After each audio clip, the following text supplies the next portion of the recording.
Hare Krishna. So before reciting Bhagavad-gita, we always chant this bhajan. That's customary because we have to remember Krishna. So as you all know, Bhagavad-gita is spoken by this personality called Krishna. So it's not an ordinary book. It's not a book that we just pick up and start flipping pages and we expect that we'll be able to understand everything that's given. So it's not an ordinary book. Although it's a popular book, it's a book that we are all aware of.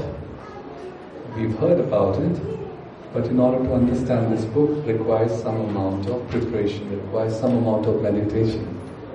And the primary meditation that one needs to carry out before we embark upon this book is to take the blessings of Lord Shri Krishna.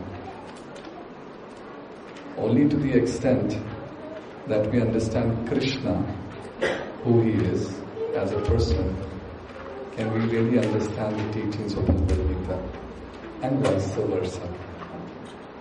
Which is, Bhagavad-gita will also help us understand Krishna. They work together.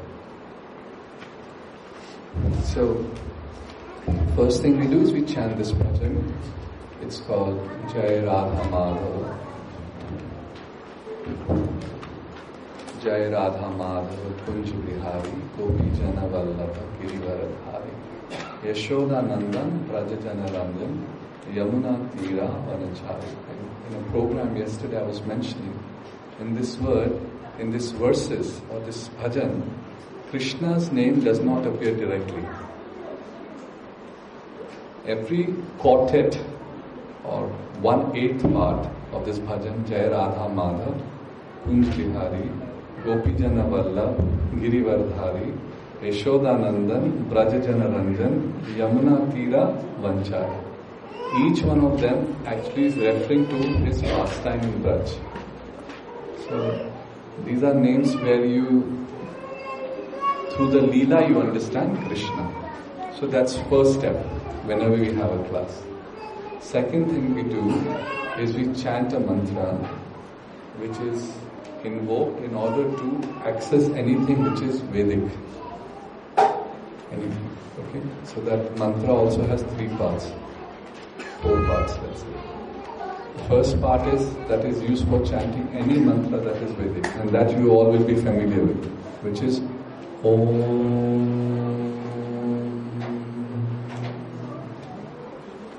And second is you offer your obeisances, or you offer your prayers, your namaskars. That is Namo Bhagavate Vasudevaya.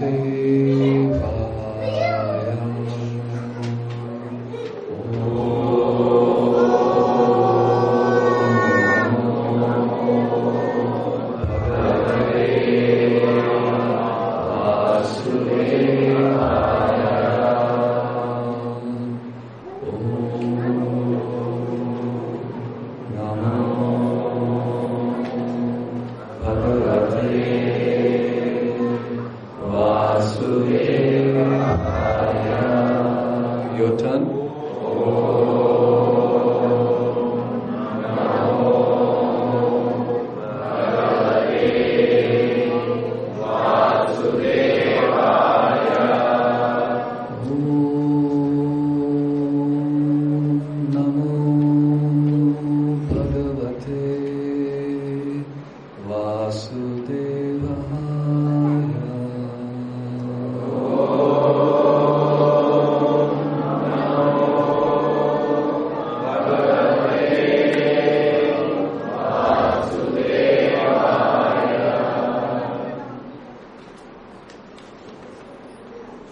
So, Bhagavad-gita, as you're all familiar, is set in the battle of Kurukshetra.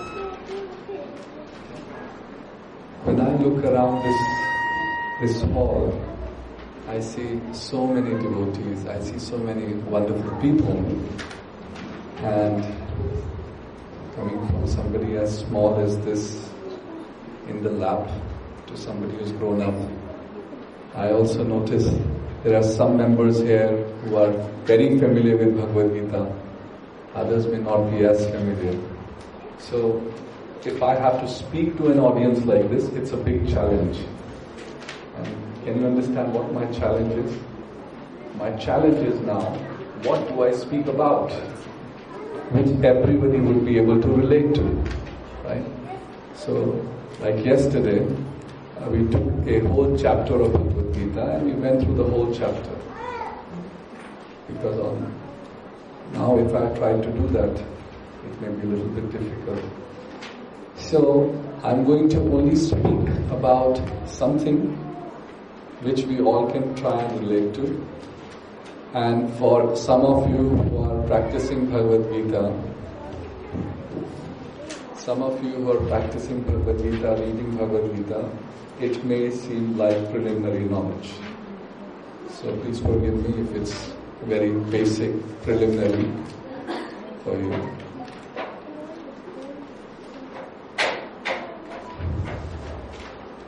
So I'll first speak a little bit about what is it required to approach Bhagavad-gita. First thing is, I said we should know a little bit about Krishna, the speaker. The second thing is, we also should know a little bit about Arjuna, the person who was listening.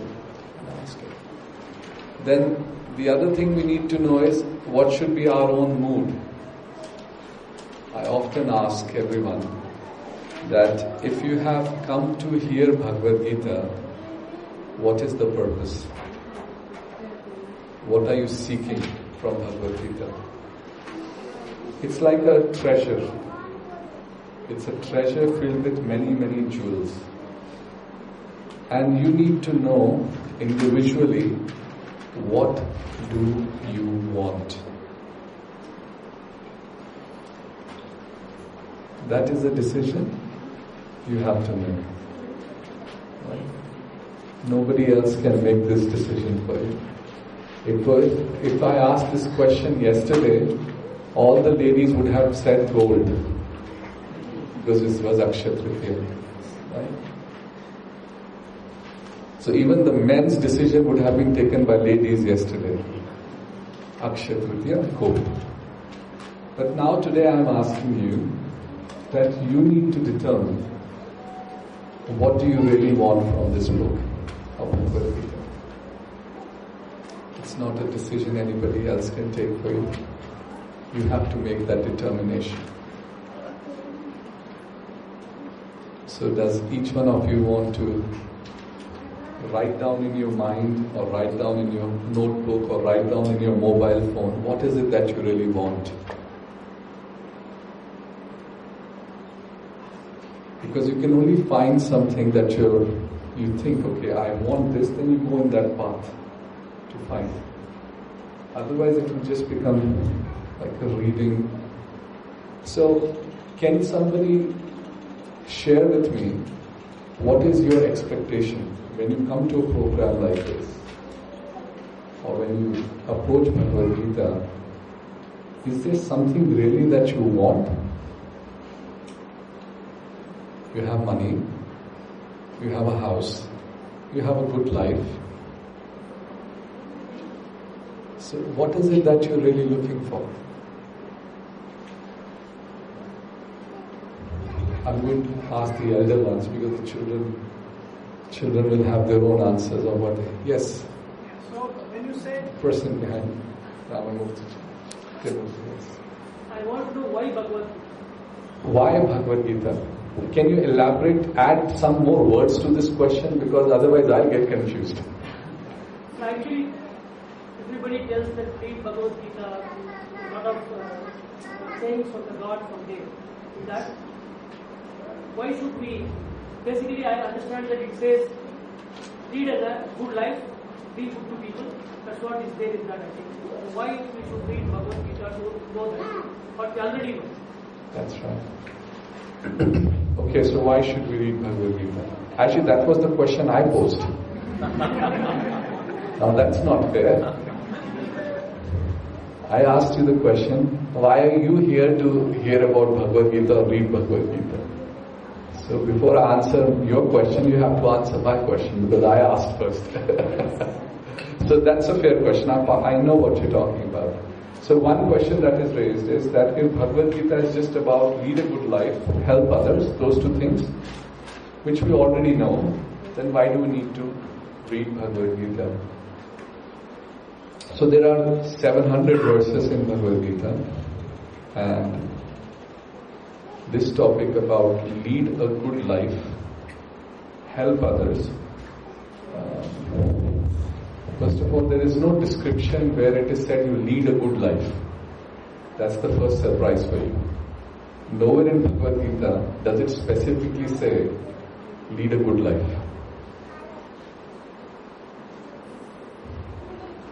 So that premise is now shaking. It is said, Bhagavad-gita gives direction of, basically this book is dedicated for spiritual path. And in the spiritual path, the foremost, let's say, what you're seeking for in spiritual path is God, Bhagavan. So the pursuit of Bhagavad-gita, although it is set in the context of a battle, but everywhere it's basically a pursuit of God. It is a song of God to pursue Him. It's like a poetry which helps us pursue Him. So that is the primary purpose of Bhagavad-gita. To look for God. So you have to look for God in the pages of Bhagavad-gita. And when you start reading, in order to find God through the process of Bhagavad-gita, you have to lead your life in certain way. And when you lead your life in certain way, which there are great details, then you are considered to be leading a good life. So, for example, I'll share with you a few verses from Bhagavad-gita which we were reading yesterday. Okay. So in the chapter on 3 gunas yesterday, we read something about a person, the qualities of good life, and I'll read that to you. The Supreme Personality of Godhead said, O son of Pandu, he who does not hate illumination, attachment and delusion when they are present or long for them when they disappear, who is unwavering and undisturbed through all these reactions of the material qualities, remaining neutral and transcendental. Now some words are a bit lofty, difficult to understand. I can explain if you like. Knowing that the modes alone are active, who is situated in the self and regards alike happiness and distress, who looks upon a lump of earth, a stone and a piece of gold with an equal eye, who is equal toward the desirable and the undesirable, who is steady, situated equally in praise and blame, equal in honor and dishonor, who treat alike both friend and enemy, and who has renounced all material activities, such a person is said to have overcome the modes of nature, the 3 gunas. Then there is another chapter where it talks about good life. I'll read that to you. It is said, the Supreme Personality of God, this is chapter 16, where the qualities of a good person and the qualities of bad people are defined or described. So Krishna says, amongst the qualities of good people, he says, fearlessness, first quality. Purification of one's existence. Cultivation of spiritual knowledge. Charity. Self-control. Performance of sacrifice. study of the Vedas. Specifically says study of the Vedas. It doesn't say study of something. Study of the Vedas. Austerity, simplicity, non-violence, truthfulness, freedom from anger, renunciation, tranquility, aversion to fault finding in others, compassion for all living entities, freedom from covetousness, gentleness, modesty, steady determination, vigor, forgiveness, fortitude, cleanliness, and freedom from envy and from the passion of honor. These are transcendental qualities. So this defines good life. So like this, in every chapter of Bhagavad-gita, some qualities are described as to what is expected for those who are practicing the path of Bhagavad-gita. So although we hear good life, or we say we should lead a good life and help others, but there's plenty more. I'm finding it difficult because it's almost like talking. My own voice is hitting me back. Okay, Hare Krishna, slightly better. But is it audible on this side? It's audible on this side. So that's what Bhagavad Gita describes. But like I said, if you come for this program, you can come and attend. Maybe in a few sessions, you will generate some curiosity to find out what are we really looking for. But at some point in time, you have to make up your own determination of what do you really want. I made an assumption for you. Bhagavad Gita is meant for establishing a relationship with God. That is the main purpose of God. And Bhagavad Gita does not keep things ambiguous, or it doesn't keep any confusion. It very clearly defines who is God. And according to Bhagavad Gita conclusion, God is Krishna. So that's the conclusion. And what are the other elements that Bhagavad Gita describes? It helps us understand who we are, Jiva, how we are an Atma, we are not the body. It helps us understand the nature, Prakriti, within which we are existing. It helps us understand the God, Paramatma or Super Soul or Bhagavan, the person who controls both us and Prakriti. Then it defines Kala, time, as to how we are all working under the influence of time. And it also defines Karma, the reactions. These are the 5 topics which are covered in Bhagavad Gita.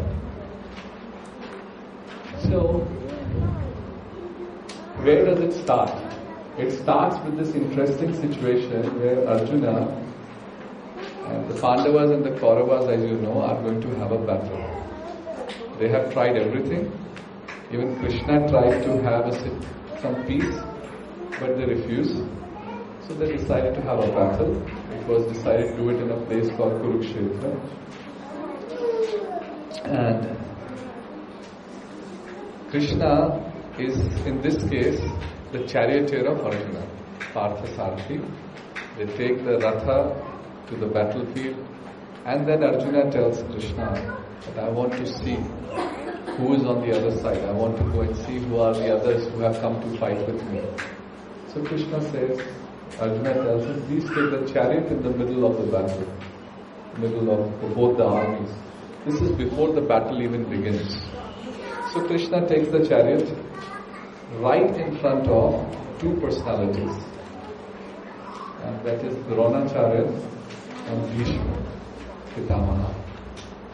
Dronacharya happens to be Arjuna's most loving guru,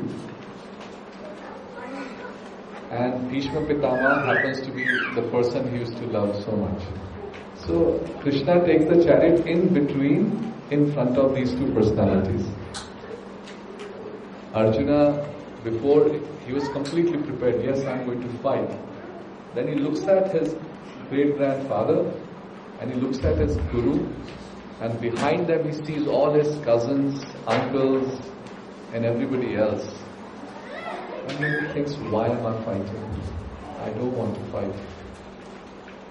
So, in the first chapter of Bhagavad-gita,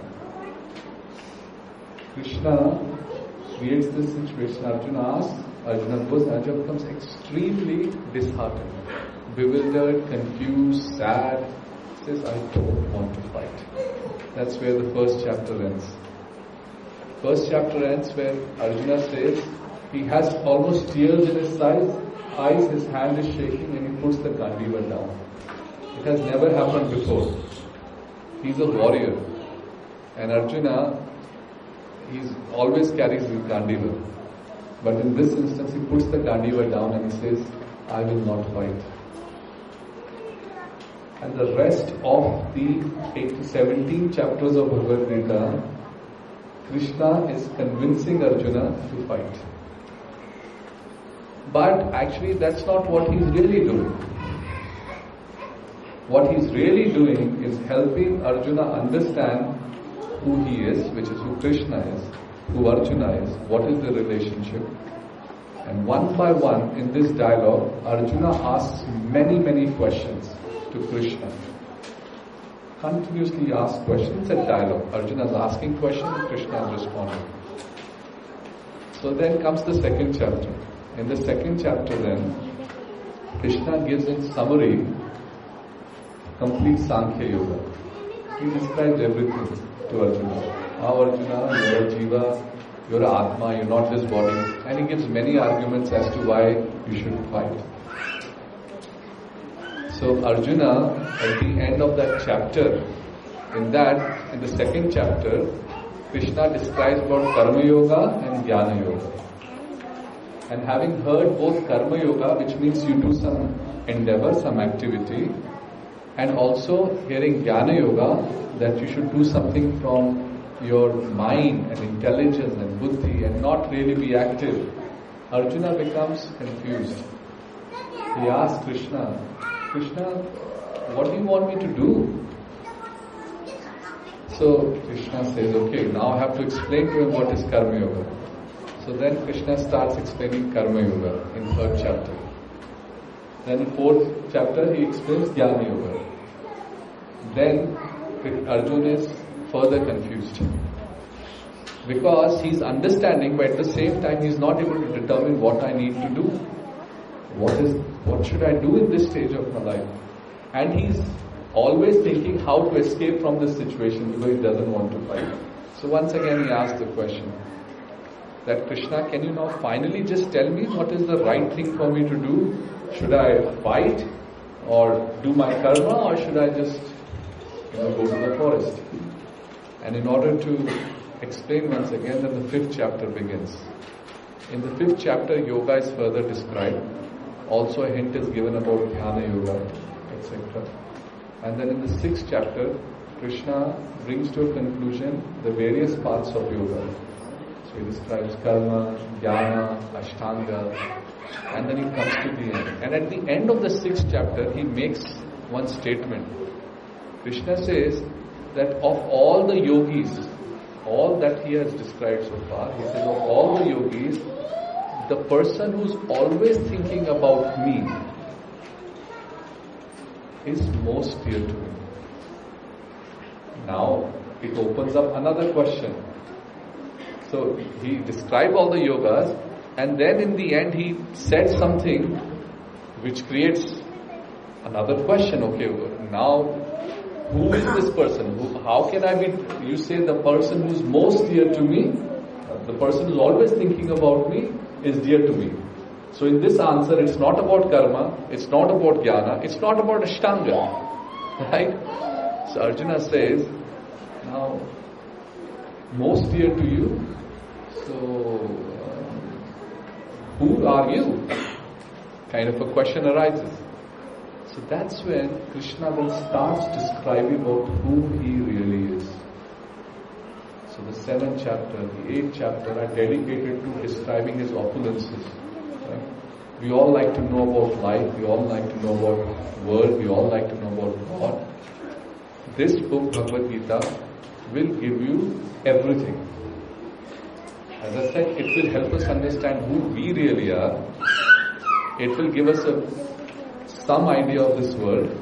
It will also give us an idea of another world. But in the middle 6 chapters, Krishna is just describing about who he really is. In great detail he goes on and describes one after the other. And he brings that whole section to conclusion in the 12th chapter with Bhakti Yoga. Where in the 12th chapter he says you must perform Bhakti. Throughout Bhagavad-gita is saying, but the middle 6 chapters are completely dedicated to Bhakti. And once he has described completely Bhakti Yoga, then he goes into describing the environment within which you're operating. So then he starts describing Jnana Yoga, which will also lead to Bhakti Yoga. So on and so forth. It's a very big topic. I mean, nobody can really do justice of trying to summarize 700 verses, which big munis and kavis have been trying, philosophers have been trying for thousands and thousands and thousands of years they're trying to do. How can we summarize it in few? But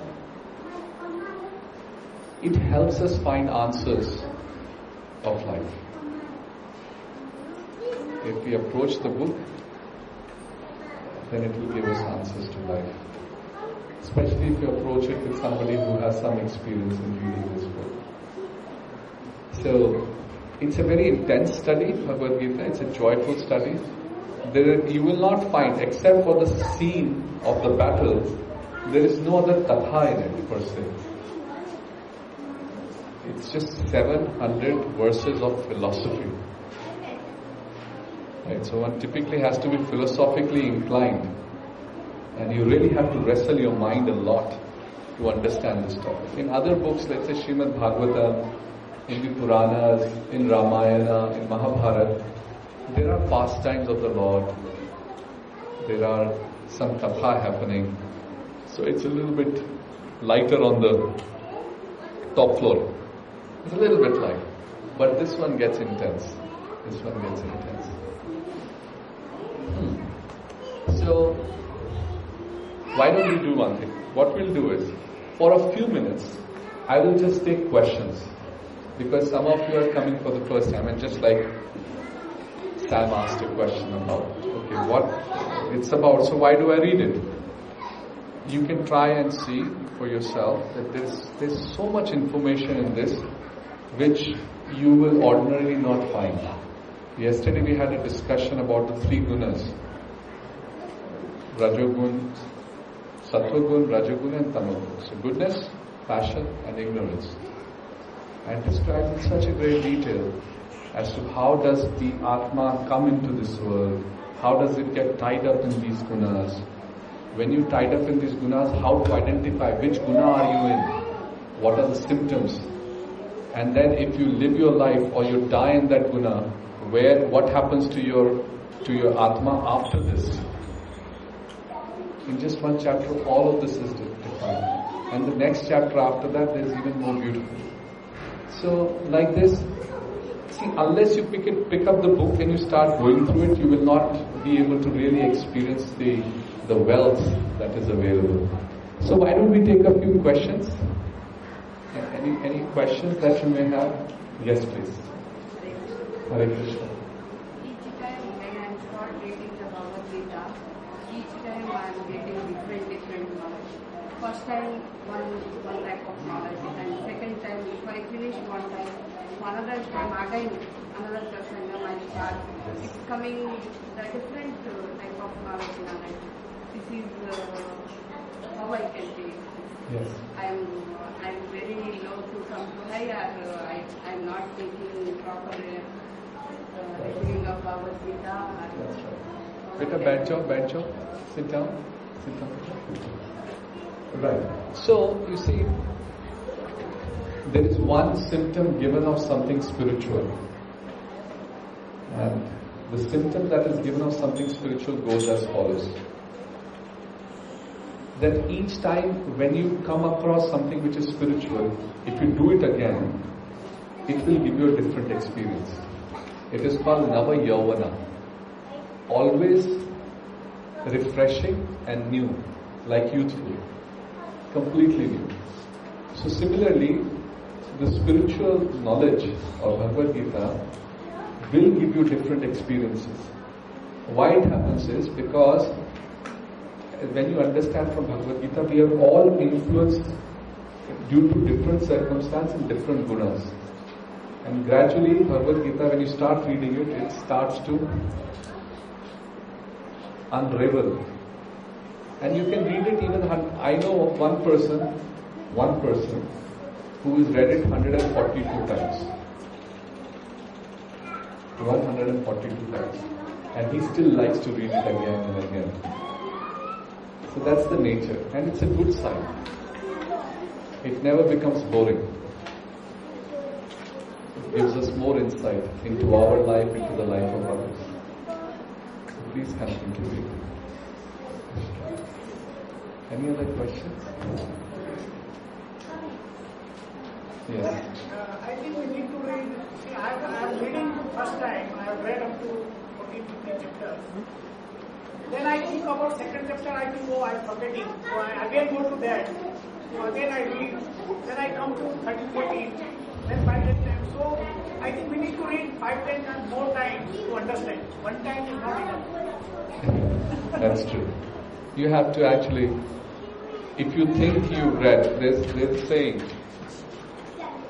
in this Vedic scripture it is said that one who thinks he has understood is the biggest fool.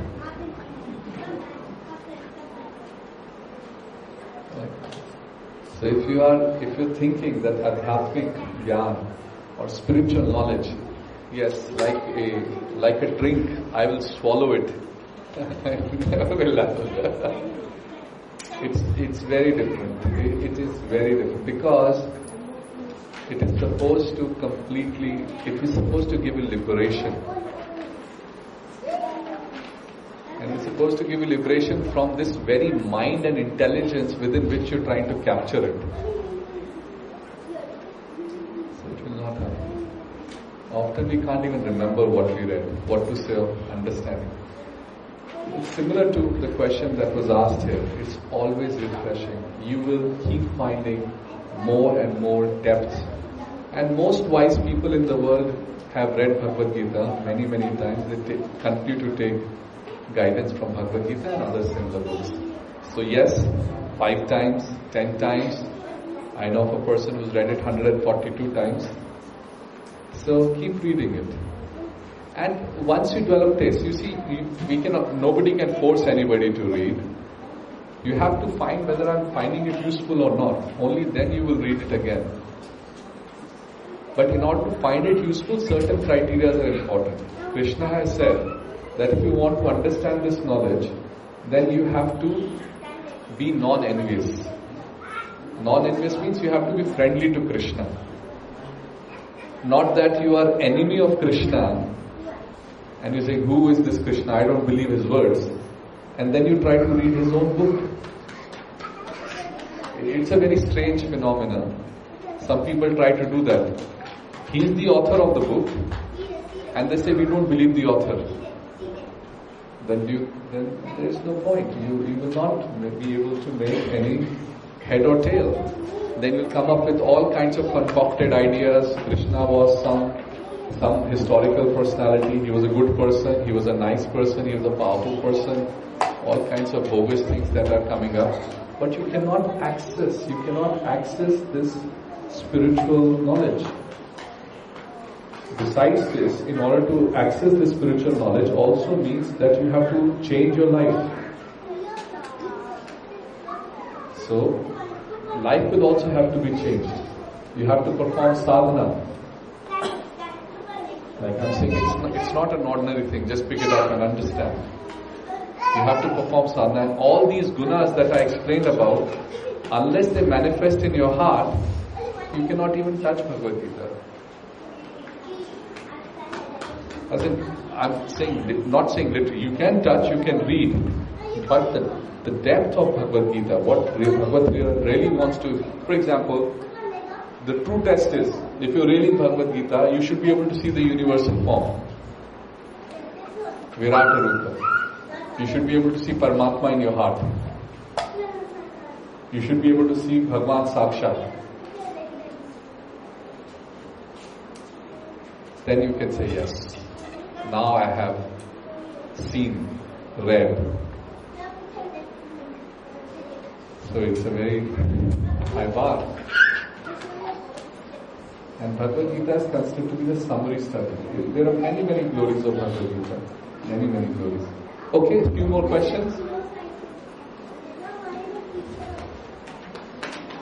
I'm not sure whether I'm encouraging or discouraging you from reading Bhagavad-gita. So I have to strike a balance. Yes. No problem. I'm not. It's a nice. Go ahead. Without studying Veda, only we are following Bhagavad-gita and Srimad Bhagavatam, we are chanting every day Krishna. We can get mukti for without Yes. material. With material life, we can get Yes. happiness. Yes. If you were to chant the holy name and read Srimad Bhagavatam, if you were to read Srimad Bhagavatam with the same mood, Bhagavatam is capable of giving one liberation. Not only liberation, much more than liberation. Brahmeti, Paramatmeti, Dharmaneti.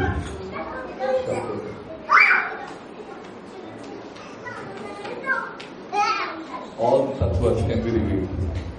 So that's what the assurance is. And it's not an empty assurance. Several personalities in the history have actually received that goal. So that's possible. So that's an encouraging statement. Yes, you can get mukti easily. In fact, we said that mukti is standing with folded hands at the doorstep of a person who is a devotee. Standing at doorstep with folded hands, trying to serve and trying to say, and the person is completely disinterested.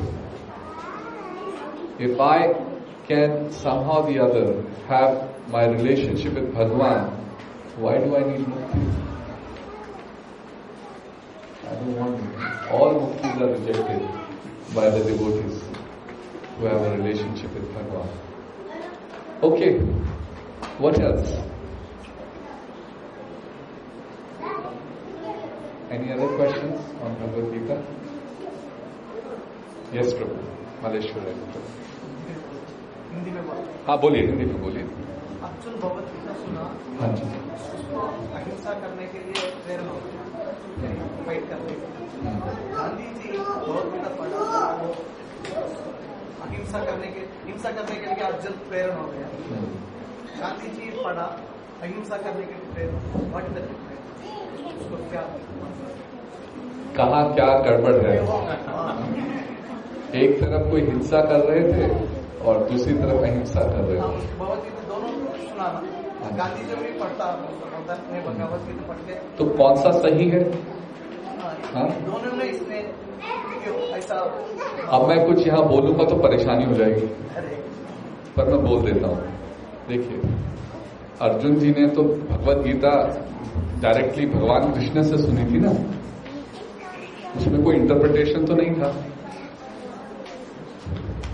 तो वो हिंसा वो उन्होंने हिंसा कैसे करी? हिंसा करने के पहले भगवान ने दिखाया था अपने विराट रूप में कि अर्जुन, भीष्म पितामह, द्रोणाचार्य, ये सबको तो मैंने दे दी ऑलरेडी। इनका शरीर गया, इनकी मुक्ति हो गई। अब आप अगर इसमें भाग लेना चाहते हो, इसमें पार्टिसिपेट करना चाहते हो तो करो, वैसा दिखाया था। तो ऐसा नहीं था कि वो हिंसा करने गए थे तो उन्होंने किसी को मार दिया। तो भगवान कृष्ण ने आत्मा के उस पर बताया, तो भगवान कृष्ण ने डायरेक्टली अर्जुन को बोला, तो अर्जुन को समझ में आ गया, उन्होंने हिंसा करी। अब गांधी जी ने जो पढ़ा, उन्होंने हिंसा करी, मेरे को नहीं मालूम उन्होंने क्या समझा और किससे सीखा। भगवान कृष्ण नहीं थे उस समय। तो अगर दोनों को देखा जाए कि कौन सही कर रहा था, कोई गलत कर रहा था, एक तो ये उत्तर है। दूसरा, क्या वास्तविक रूप में कोई गलत और सही है? शायद नहीं।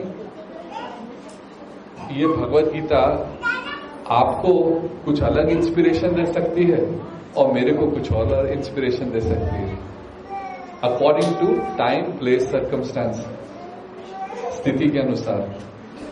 तो एक स्थिति में जहां पे लड़ाई की जरूरत थी, वहां पे अर्जुन को लड़ाई के लिए इंस्पिरेशन मिली गीता से।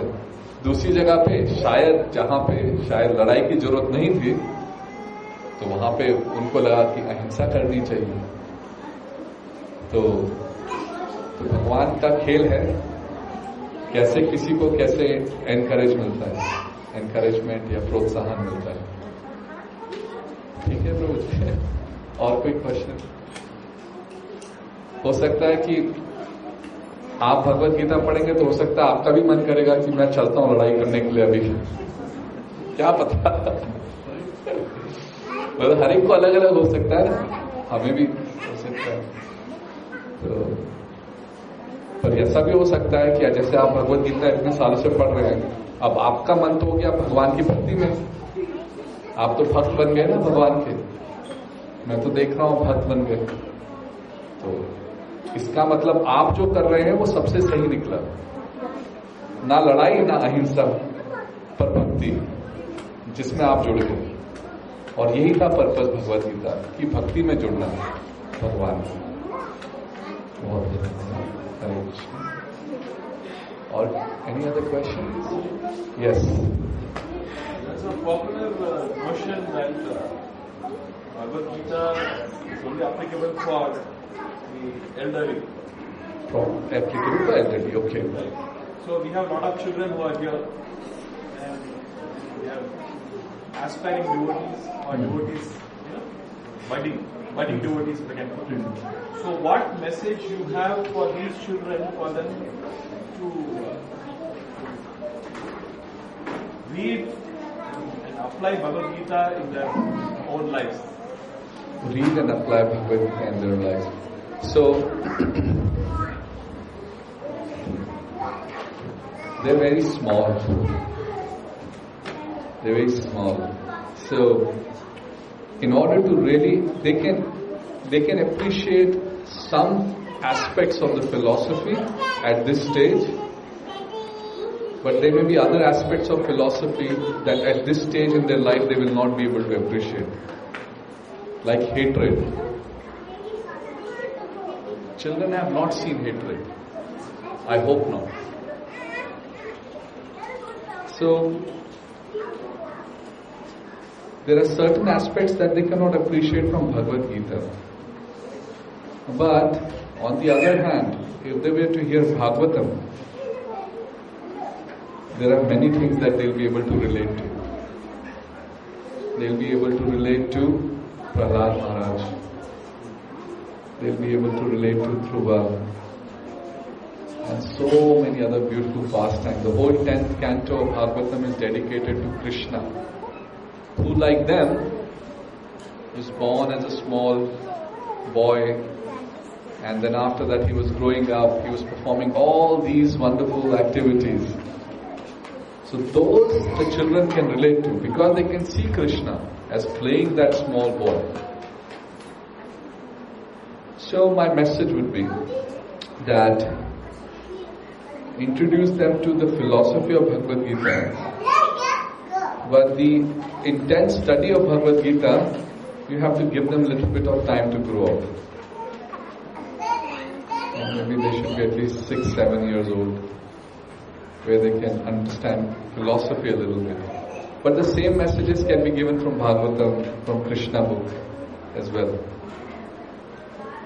So, Bhagavad Gita is the words of Krishna, and Bhagavatam is about Krishna. Both are equally potent. So, the children and those who are interacting with the children, I request them, encourage them, do what they feel most inspired with. Not get specifically carried away that only this we will do.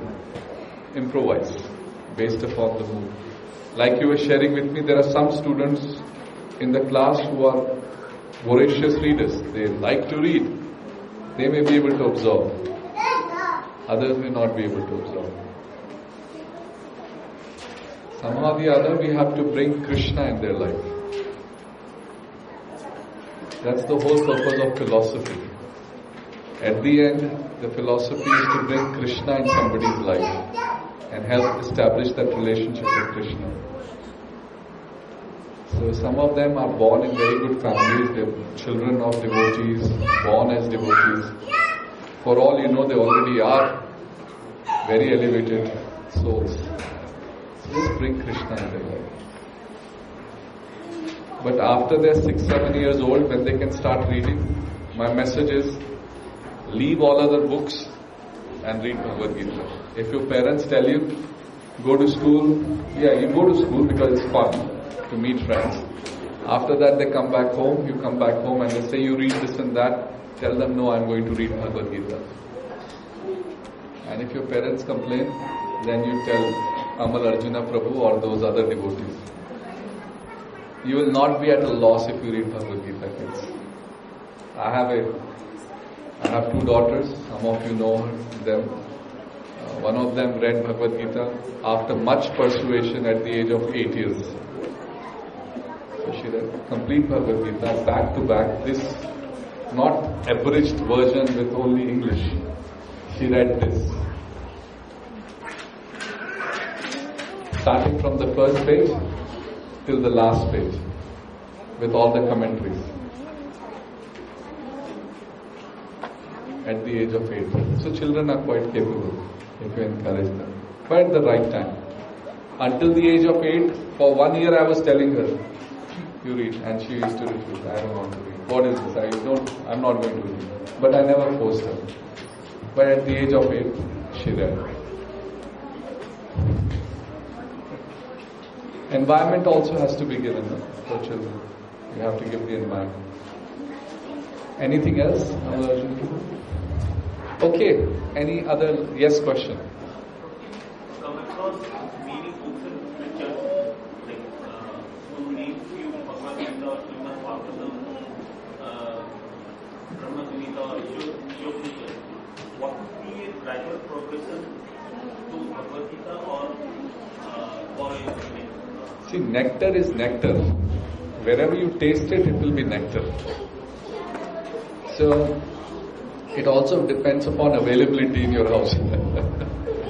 Whatever you have. Now, let's take ISKCON. It's an Upanishad. What we normally do is, we request people to read Nectar of Instruction, ISKCON, Nectar of Devotion and Bhagavad-gita first. Before that you read even smaller books of Prabhupada. Then you read these books. And then you go to Srimad Bhagavatam and Chaitanya Charitamrita. That's the progression that is said. Brahma Samhita is Hare Krishna, thank you Prabhu. Brahma Samhita is a lovely book. In fact, the whole philosophy, including how it is really in the spiritual world, Lakshmi Sahasra Shatasam Brahma Sevyamanam. Beautifully, everything is described. This word, that word, in simply one chapter of Brahma Samhita, everything is described. Everything is described so beautifully. So it is compiled by Brahma himself. So all of these books are there. That is the progression, that is the normal progression that is recommended. Science of Self-Realization is a very nice book. Journey of Self-Discovery is a very nice book. Second Chance is a very nice book. Life Comes from Life is a very nice book. So start with smaller books and then go to bigger books so that you don't get overwhelmed. Is that okay? Okay. Alright. Is there anything else we'd like to discuss today? Any other question? Yes. Yes. Sometimes you don't know the meaning of Bhagavad-gita from slokas, but you read by heart. Yes. Is it good? Not good? It is good. Let him by heart. And also try that you tell him the meaning. See, if he can by heart Sanskrit, I'm sure he can by heart English, Hindi, Telugu, Tamil also. Right? So what you have to do is, if you give 10 minutes for the shloka, you also give another 10 minutes for the meaning.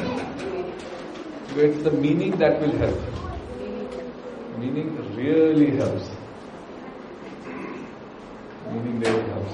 So this 8-year-old daughter of mine, when she was 5 years old or 6 years old, we used to have the shlokas, the main shlokas of Bhagavad-gita. In one summer holiday, every day she used to take a shloka, and her exercise was she would take that shloka, she will write the shloka, she will write the meaning, and then she will write a small passage. She will make a drawing of what she, and then she will write a passage in her own words, some story she will make around that shloka. So like that you can do some activity with the children.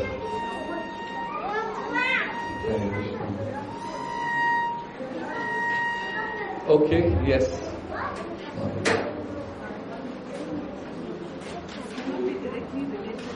No problem.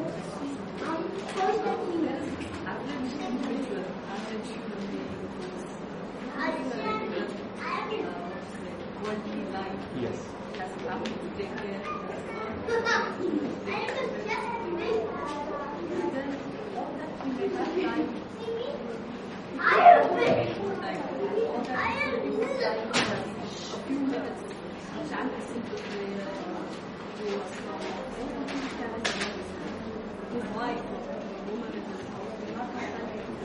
May not have? Oh. She's even more busy. Yes. And then there is this one who has dedicated his life to the Lord. So he wants to spend his life to the between these three people, who is the largest devotee? Who is the? Who's the largest devotee? Who's the biggest devotee? Who's the biggest devotee? Oh. Or who will be eligible for the next level? It doesn't matter what dress we wear. It doesn't matter. What really matters is, have you really developed love for God? The word devotee has the same root as devoted. Devotee is a person who is devoted. And you know the meaning of devoted. When you devote it to your husband, you are serving your husband. Beta, Hare Krishna. When you devote it to your work, you pay your full concentration and effort to the work. So when you say that I'm a devotee of Lord Vishnu, then if you really a devotee of Lord Vishnu, means your life is devoted to Vishnu. So I don't know who is larger or bigger, but I know who is a devotee. In Bhagavad-gita, this also comes out very beautifully. Very clearly it comes out. Because we all use this word bhakta, devotee. But Krishna says, a devotee is a person who is 24 hours. His whole life is focused on Krishna. Right? Now practically how do we do it? It is possible. The example is given of the gopis in the 10th canto. It is said that the gopis were doing everything in their house. They were churning butter, they're cleaning the house, they're preparing food for the family members, etc. Everything they were doing, right? But Bhagavatam writes, but their consciousness was always with, they were always thinking about Krishna. Even while doing this work, they were reciting simple bhajans which were glorifying Krishna. And what were the bhajans talking about? They were talking about what Krishna is doing in the forest right now. Right? So although they were living in the house, but they were actually with Krishna. Although they were doing all the work, but they were with Krishna. Because they were the ones who could describe. You see, spontaneously it was coming from their heart. How Krishna is playing with his friends and so on and so forth. So now who was greater? The one who was with Krishna or the one who was thinking about Krishna? And Bhagavad-gita gives this answer at the end of the 6th chapter. He says, one who's always thinking about me is greater. If we are doing something physically, just because it is a routine, even puja, because we have been taught to do so, it's all right, nice activity. But if the bhav is not there, if the dedication is not there, then can we be called the devotee? Is the question we have to ask. And the example is given of the devotees to tell us how to do it in separation. And so many examples. If you read, I'll request you, there's a book called Krishna book here. You please take it. There was one beautiful instance I'd like to share with you. This happened when Krishna and Balram were playing and they happened to reach a village. In those villages, there were Brahmanas. And the Brahmanas were preparing for a yajna. Do you know which yajna it was? It was also the same yajna for Indra, which next day his father was going to do. So they were all preparing. So these two little boys, Krishna and Balram, they were playing with their friends, and Krishna and Balram, Krishna went to the village on the behalf. They all got hungry. So Krishna went to the village and asked the Brahmanas, "You are preparing all of these things, can you give me something?" And the Brahmanas said, no, go away. So many of them were there. They were Brahmanas, very knowledgeable, completely dedicated to Vedas, understand the Vedas, everything they understand. And Krishna went and they said, no, you go away. Then Krishna is a very determined person.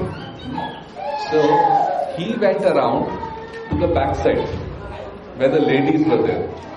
And he said, Maya, mother, I am hungry, can you give me something? And all these wives of Brahmanas, they looked at Krishna. This is for you, anything. You take it. And because of that, now they glorified in Bhagavatam. Now you see the contrast. We are reading, we are doing everything, the Brahmanas were doing everything. But it was the simple-hearted ladies who could please Krishna. So it's all a matter of heart. All this that we learn, unless our heart is transformed, then what's the point? We can read after read.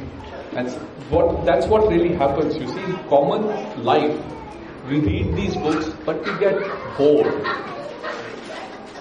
We get, okay, Pandya, what is there to understand? It sounds theoretical, it's not practical. Because do you know what is the missing piece? The missing link is attraction to these personalities. If this attraction comes, everything else will happen. If this attraction is missing, then nothing will happen. It will appear everything is going on nicely, but nothing will happen. So therefore Krishna dedicates Bhagavad-gita to bhakti. He says bhakti, somehow or the other we have to establish our love for this person. Krishna, and there are so many forms. Mukunda Madhava Yadava Hari Bole na bolo re vadana bhori. So many names are there. So beautiful, these names. And actually, when you read Bhagavad-gita and when you chant the names, you must get love. When you chant the name Krishna, when you chant the name Ram, you can only say readings have come to a conclusion. When you chant the name Ram, then Lord Ram's pastimes must manifest in your heart. Not like, my friend is Ram, so Ram kaise ho? Not like that. Just when you chant the name Ram, everything about Lord Ram must come to your heart. And if you read Ramayana, and if you haven't cried, then what's the point? Where is the heart which has not cried after reading Ramayana? I'm a man. I cried like a baby, I must tell you. I'm not supposed to cry, like men are not supposed to cry, but I was reading. And when you reach the point when Mother Sita is being separated from Lord Ram, you just can't tolerate it. You can't tolerate it. Tears will come to your eyes. So that's bhakti. That's what we're supposed to cultivate in our heart.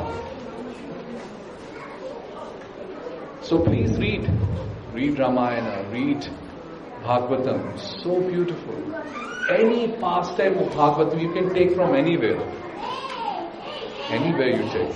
So beautiful, so touching. And that should be the goal. How can I transform this heart? How can I find out this Krishna? And Krishna is hiding. He is hiding from everyone. I was sharing the other day, you go to Krishna, you ask him anything now, he'll give you everything. You say you want wealth, take it. You want fame, take it. Even if you're doing bhakti, sadhana bhakti, he'll give you everything you want. Easily he will give you. You want to live in heavenly planets, you're chanting the holy name, okay, no problem, heavenly planets. You want a whole planet for yourself, take that also. But he is always hiding from a person who is looking for him. Because there's a problem. Because if somehow or the other you become a person looking for him, you will capture him. You will capture him. And if you capture him, he's not ungrateful. He will never leave you. And that's his issue. So this bhakti, although we think it's freely available and easy and this and that, it's actually a very, very, very scarce thing. That's why bhakti is described in Bhagavad-gita. Lord Krishna says, "Sir, such a person is very rare. Durlabha. Very, very rare. Very rare to find a person who actually has real bhakti for Krishna or for the Lord." Real bhakti is a very different. It is not available easily. But if you somehow or the other find a person, my advice is, don't leave that person. Never leave it. Never leave that person, because you never know when you'll find them again. And such a person is considered to be the Guru. So that comes to another important aspect of Bhagavad-gita, which I take from your question. Move on. That at some point in time, you have to find a person who is a devotee of Krishna, a real devotee. And that doesn't mean anybody who comes and wears a dhoti, kurta, angvastra, mala, tilak. That doesn't mean that he is necessarily a devotee. Devotee, the same definition. One who is devoted. Devoted. You must look for a person who has that kind of love for Krishna, and then you can understand Bhagavad-gita or Bhagavatam from that person. Okay, thank you for your wonderful question. Who's greater? Only Krishna knows. It's not for us to decide. It's between him. Certain things are important. Krishna says, but I will read you, that people who demonstrate these wrong qualities, they are definitely not dear to me. He calls them those who have lust, anger, greed. They're not dear to me. They're not even, forget about being a devotee. They don't even come in his scale. So if you have anger, you have lust, lobh, moha, mada, matsara, he's defining them as asuras. So that's to be observed. Okay, now last question. Yes, Rajan. We have natural love for our children or parents or others. Similar love does come for the Lord. How together? So why you have natural love for your children, your parents or your wife? Like it's automatic, you do not think that you are loving them. You are just doing it. But why? Because you are attached to them. Why do you become attached to them?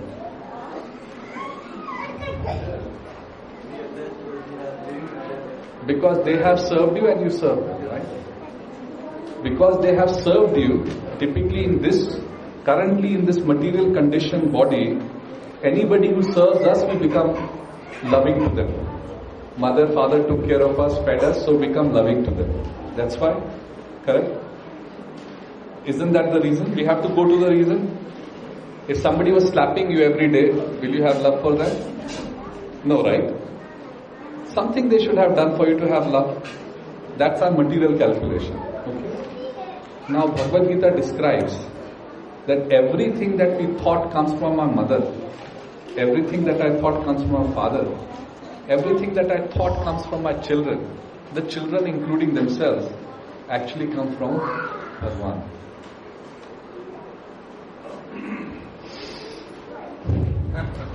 What you breathe, where does it come from? What you eat, where does it come from? Who gives energy to the moon to give life to the plants and the vegetables? Who gives the air? Who gives the sunlight? It's Supreme Lord. Our eyes are closed. We can only see this distance. That's why we can't see Krishna. But when you read Bhagavad-gita and how Krishna describes how is the vital, and he goes in great detail, then your eyes open up. I did not know that there is a Bhagwan who is actually giving me the air to breathe, without which I cannot survive for a single moment. He is the one who is taking care of me. Then what will happen naturally? When you develop this understanding, then anybody who has any heart or a grateful person, they will automatically start developing love. Because he is actually serving. He is giving us everything.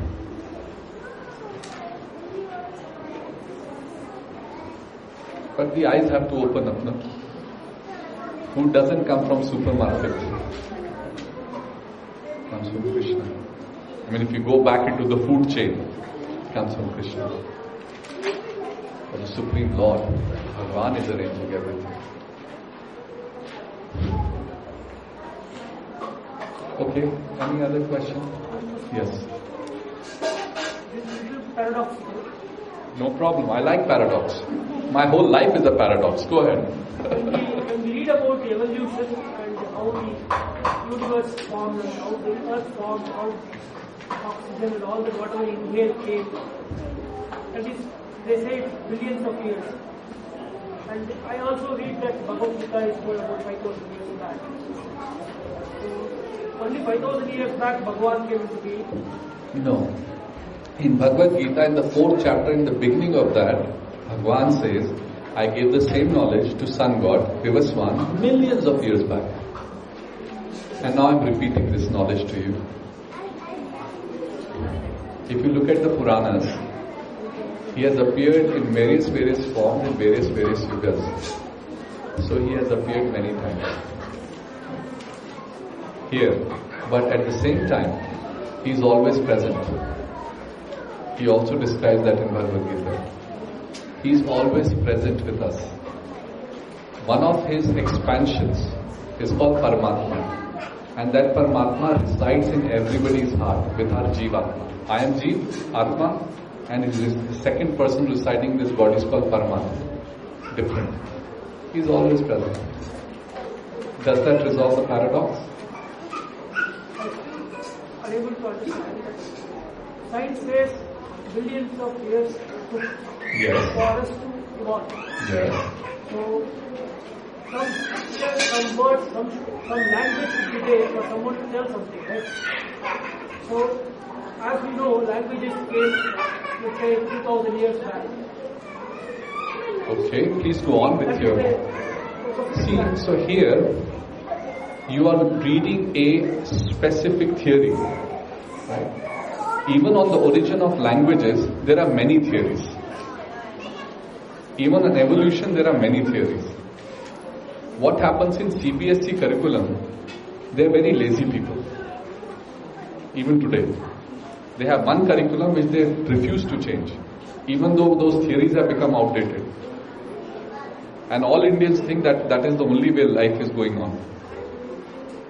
So I encourage you to look at various alternative theories that exist. For example, I will tell you a theory about time. Okay? In the 5th canto, is it 5th canto?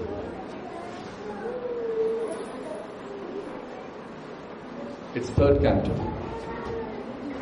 the whole theory of atomic time is described. And you know how time is measured there?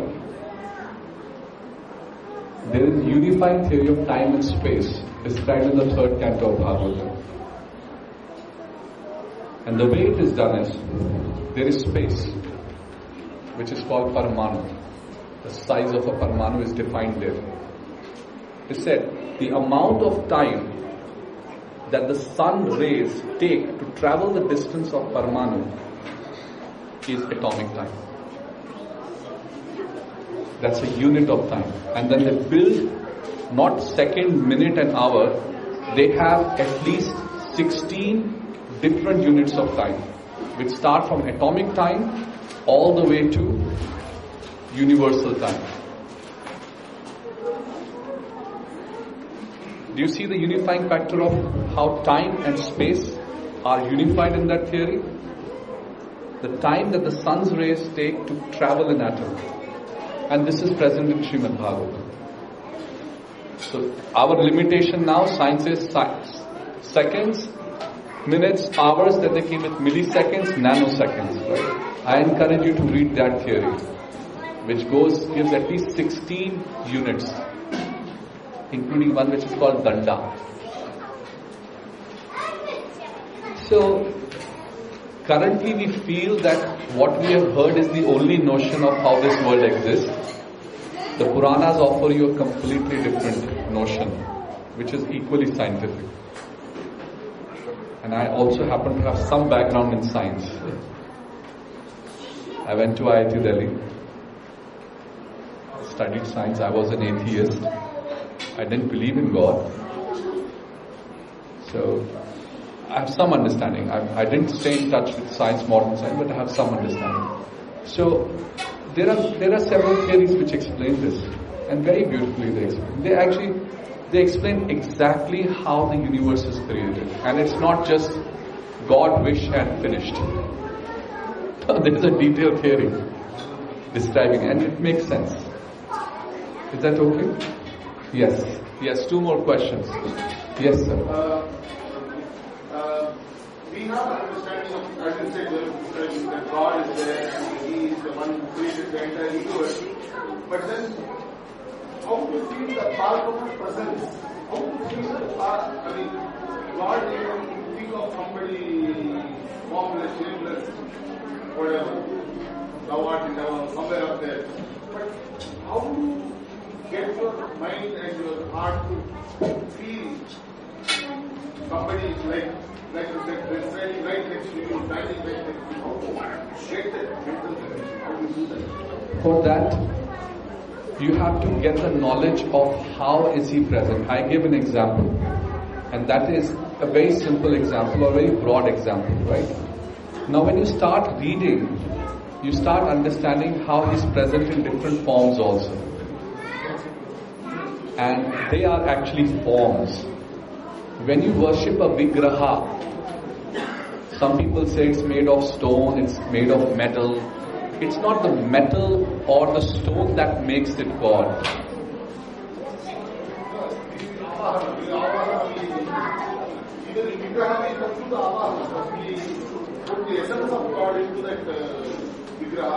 And what is that essence? That is ethereal, no? That's what I'm trying to say. I will tell you a simple answer. That essence is your love. When you call Him out with love, He comes. And He's present. Just because you have a murti doesn't mean God is there. Okay? Many people think I have a murti, I am doing puja in the house. मेरे घर में भगवान है. That's what they say. मैं भी घर में, आप बोलते हो मंदिर में क्यों जाना है, मैं घर पे करता हूँ ना. Try to understand, God is present, like I gave He's present for those who have the love for Him. Then He's present. And that very moment, when you don't have love, you neglect Him, only the stone and the metal remains. He is gone. Never to come back unless you get back that love. Alright? So that form is there. Actually, In Bhagavad-gita, there are various methods given by which you can actually relate to Krishna or relate to God. Through his energies, in his personal form. Another one is given, very beautiful. That's called Naam. Naam. By the name. Example. Tell me the name of somebody who's close to you in your family. Rashmi. Right? When you say Rashmi and I say Rashmi, there's a difference. Why is there a difference? Besides the image, what else comes, sir? Not love. Hold on. Don't prompt. Let him speak, please. What else comes? Everything in the relationship manifests. How you talk to each other. I mean, everything else comes, right? With that name. Similarly, those who know Krishna or Rama or Narasimha, when they call out the name, it's not just the name. Everything else comes with it. And that is the potency of the name. So that's how the science works. If you want to talk on a scientific basis, amongst the various layers, earth, water, fire, air, ether, they are in the increasing order of subtlety. The whole universe is constructed with these panch bhutas, but out of these ether is the most subtle. And ether has the ability to transfer to a very long distance. And this Naam that we take has the ability to go all the way to God.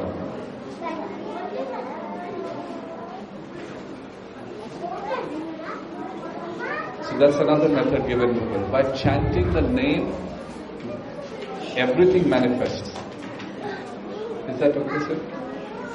So try to chant the names and read Bhagavad-gita. Okay. Can we take questions and start the prasad alongside? We can do that? Okay. Alright, any other questions to be taken personally? I'm very grateful to you for your participation, coming here. If I was unable to fulfill your expectations from this discussion, then please forgive me. Right? It is the wide audience, really wide, from different backgrounds, so everybody comes with different expectations. I'm sure many expectations are fulfilled. So with that, and I'm still inclined, because the harmonium is there, so I am going to sing. You all can have prasad if you like. But because the harmonium is there and I'm thinking about Lord Ram, so I'm going to sing a little bit about Lord Ram, if I can possibly.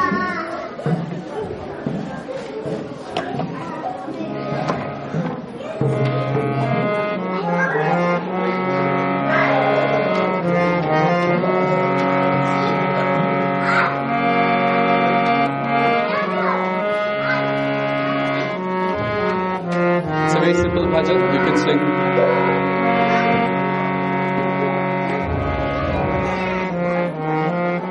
Who's playing the karta, please?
Krishna, Hare Hare, Hare Ram, Ram Ram, Hare Hare.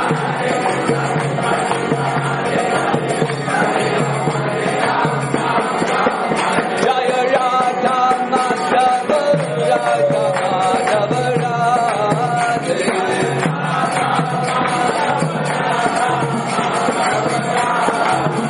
Jaya Panchatattva, Panchatattva, Panchatattva, Jaya Panchatattva.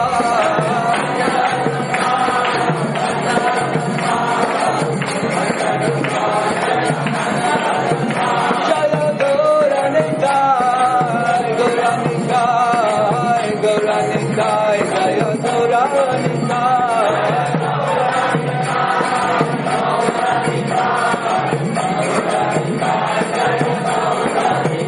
Jaya Jaya Prabhupada, Prabhupada, Prabhupada, Jaya Jaya Prabhupada.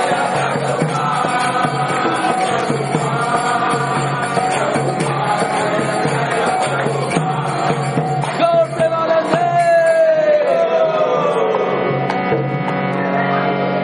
Srimad Bhagavad-gita ki Hare Krishna.